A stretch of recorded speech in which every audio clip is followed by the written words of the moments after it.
কেবলার দিকে পা লম্বা করে কেউ ঘুমাইলেন, শুইলেন, বসলেন, এটা গুনাহ হবে কিনা? এই বিষয়ে ওলামায়ে আহনাফের মতে এটা মাকরুহ, অনুচিত। কেবলার প্রতি সম্মান প্রদর্শনের অংশ হিসেবে এটা করা উচিত নয়। কারণ নবী করিম সাল্লাল্লাহু আলাইহি সাল্লাম কেবলার দিকে ফিরে পেশাব পায়খানা করতে নিষেধ করেছেন, পরিষ্কার হাদিস রয়েছে।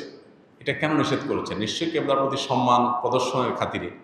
সো পাও লম্বা করে কেবলার দিকে যদি আমরা বসি, তাহলে কেবলার দিকের বা কাবার প্রতি বাহ্যিক দৃষ্টিকোণ থেকে অসম্মান হয়। আমাদের সমাজে কারোর দিকে পাও লম্বা করে বসলে এটা তার প্রতি অসম্মান এবং অবজ্ঞা প্রদর্শন হিসেবে বিবেচনা করা হয়। মোটা দাগে যেহেতু কাবার প্রতি সম্মান প্রদর্শন করার বিষয়টা প্রমাণিত, বিধায় কাবার দিকে ইচ্ছাকৃত কোনো কারণ ছাড়া পাও দিয়ে বা লম্বা করে বসাটাও অনুচিত এবং আদবের খেলাফ। যদি এ ব্যাপারে সৌদি আরবের ওলামায়ে কেরাম তথা অন্যান্য ওলামায়ে কেরামের মত ভিন্ন, তারা বলেন যে না, কেবলার দিকে পা দিয়ে বসলে কোনো অসুবিধা নেই, কারণ কোনো হাদিসে আসলে এটা নিষেধ নাই। কোরআন হাদিসে কোথাও আলাদা করে পেশাব পায়খানা করা নিষেধ আছে, কিন্তু পাও দিয়ে বসা যাবে না এমন কোনো কথা নাই, অতএব এটাতে অসুবিধা নেই। তো দুই পক্ষেরই যুক্তি আছে, প্রমাণ আছে। ইজতিহাদি বিষয়, সতর্কতা এবং অধিকতর নিরাপদ মত হলো যে কেবলার দিকে ইচ্ছাকৃতভাবে পা না দিয়ে বসা, কেবলার প্রতি সম্মান প্রদর্শনের জন্য। বর্তমান জামানায় ইসলামিক গজলের মধ্যে বিভিন্ন থাম্বনেল ইউজ করা হয়, যা অনেকটা গান বাদ্যযন্ত্রের মতো, এই ধরনের গজল শোনা বা অনলাইনে রিলিজ দেওয়া জায়েজ হবে কিনা? থাম্বনেল যেটা, এটা তো একটা পিকচার, এখানে বাদ্যযন্ত্রের ছবি দিলেই ওইটা শোনা হারাম হয়ে যাবে না।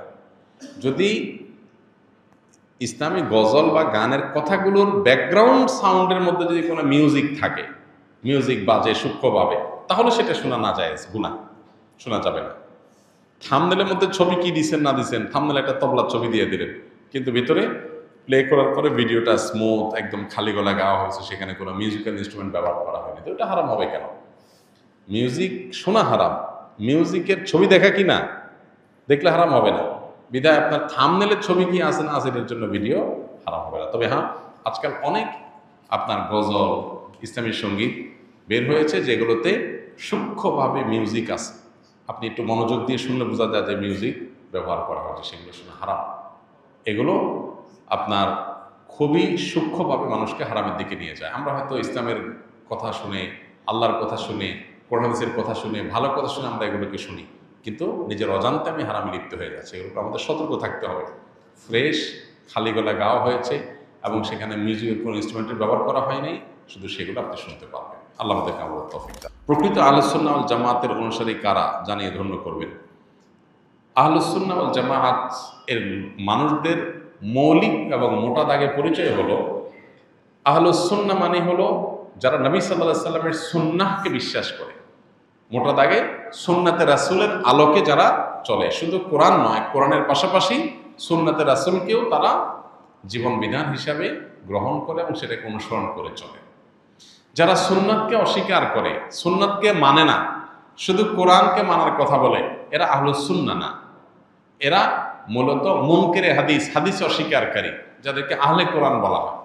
এটা একটা ভ্রান্ত ফিরকা এবং কোনো কোনো ক্ষেত্রে এই যে সুন্নাতের প্রতি অবজ্ঞা, সুন্নতকে বর্জন করা, এটা আমাদের সমাজে দিন দিন এত বেশি বেড়ে চলেছে যে এইটা আমাদের অনেককে আধুনিক ইসলাম চর্চার নাম দিয়ে ভয়ঙ্কর একটা জায়গায় নিয়ে যাচ্ছে। এটা সুস্পষ্টভাবে ঈমান থেকে খারিজ করে দেয় মানুষকে। যদি কেউ সুন্নতে রাসূলকে এর প্রামাণ্যতাকে অস্বীকার করে, সে মুসলমানই থাকে না। খুব ভয়াবহ একটা ব্যাপার। আর আহলুস সুন্নাহ হলো যারা কোরআনের পাশাপাশি সুন্নতে রাসূলকে জীবন বিধান হিসেবে গ্রহণ করে। আর ওয়াল জামাআহ মানে হলো জামাআতুস সাহাবা, সাহাবীদের জামাত বা সাহাবায়ে কেরামের প্রতি যাদের শ্রদ্ধা আছে, ভালোবাসা আছে, তাদের প্রতি স্বীকৃতি আছে, অনুসরণ করে সাহাবায়ে কেরামকে, এরা হলো আহলুস সুন্নাহ ওয়াল জামাআহ। অর্থাৎ একদিকে রাসূল আকরাম সাল্লাল্লাহু আলাইহি ওয়াসাল্লাম সুন্নাহকে তারা মানে, আর অপরদিকে সাহাবায়ে কেরামের ব্যাখ্যা বিশ্লেষণ, মোটা দাগে সাহাবায়ে কেরামকে অনুকরণীয় মনে করে। হ্যাঁ, ইন্ডিভিজুয়ালি ব্যক্তিগতভাবে কোনো ব্যক্তি সাহাবীর কোনো ভুল হতে পারে, কিন্তু মোটা দাগে মৌলিকভাবে সাহাবায়ে কেরাম তারা কোরআন হাদিসের ব্যাখ্যার জন্য সবচেয়ে উপযুক্ত ব্যক্তি এবং তাদেরকে অনুসরণ করে। সেক্ষেত্রে এটা হলো আহলুস সুন্নাহ ওয়াল জামাতের পরিচয় মোটা দাগে। এর বাইরে আসল জামাতের বৈশিষ্ট্য, তাদের আলামত, তাদের বিশ্বাস বিস্তারিত, এগুলো নিয়ে অনেক ছোট বড় বই পুস্তক লেখা আছে বিস্তারিত, সেগুলোতে আমরা দেখে নিতে পারবো ইনশাআল্লাহ। আমার বয়স 19 বছর। আমি ছোট থেকে নানু নানার সাথে থাকি, আমার মা বাবার সাথে থাকি না, কিন্তু মা বাবার সাথে কথা হয়, দেখা হয়। এখন আমার প্রশ্ন, আমার নানা নানু অসুস্থ হলে আমার খুব খারাপ লাগে, কিন্তু মা বাবার ক্ষেত্রে খারাপ লাগে না, টেনশন হয় না।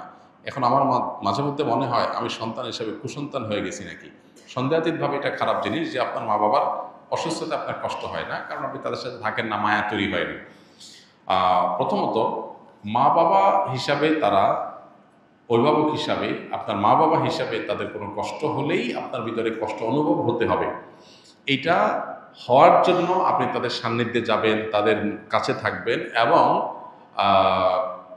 আপনার এই কাউন্সেলিংটা দরকার যে মা বাবা আপনার জন্মদাতা, নানা নানু নন, অতএব দুনিয়াতে আসছেন তাদের উসিলায়, তাদের মাধ্যমে, নাহলে দুনিয়ার আলোই দেখতেন না।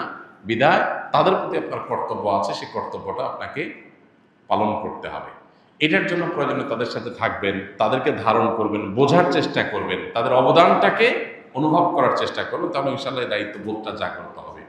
আমরা অনেকেই আছে যে মা বাবার কাছ থেকে দূরে কোনো কারণে, পারিবারিক নানান কলহ ইত্যাদি হয়, ছোটবেলা থেকে আর দূরে থাকতে থাকতে মা বাবার প্রতি সে রেসপন্সিবিলিটি তৈরি হয় না।